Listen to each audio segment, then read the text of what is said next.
Mary Brule says a decision her mother made more than 2 decades ago turned out to be one of the most important affecting her life today. In about the mid-'80s, my mother got sick. At that point, Mary's mother, Marjorie, realized as she and her husband got older, they might not be able to afford expenses not covered by Medicare.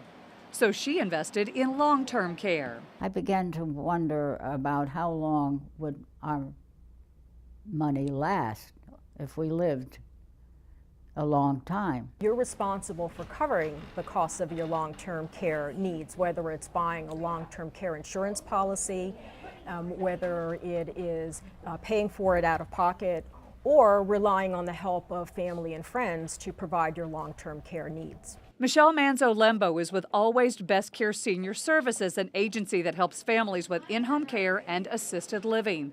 Michele says it's important to understand what long-term care is and how to pay for it. Long-term care is custodial care. It's not medical care, so it's generally not covered by insurance.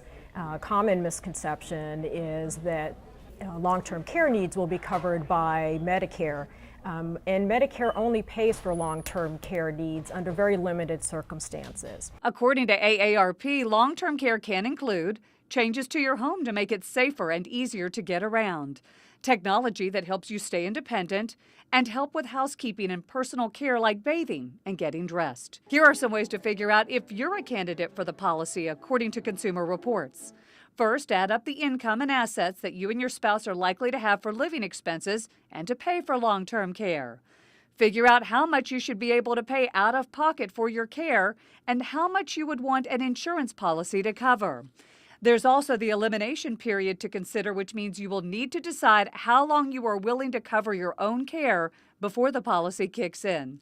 And Consumer Reports says you will pay less if you buy a policy before the age of 60. Mary says it's added to the quality of life and independent living that her mom and dad now enjoy at Pinecrest Place in Largo. My mother's health has reached the point where she needs assistance to what they call aids to daily living.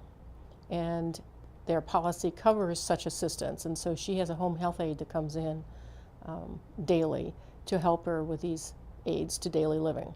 And of course there's a charge for that. It's not covered under their agreement with Pinecrest Place, so they would have to bear the expense out of their own pockets. I think the main benefit is that I feel comfortable knowing I can have extra help and I have the income to cover it.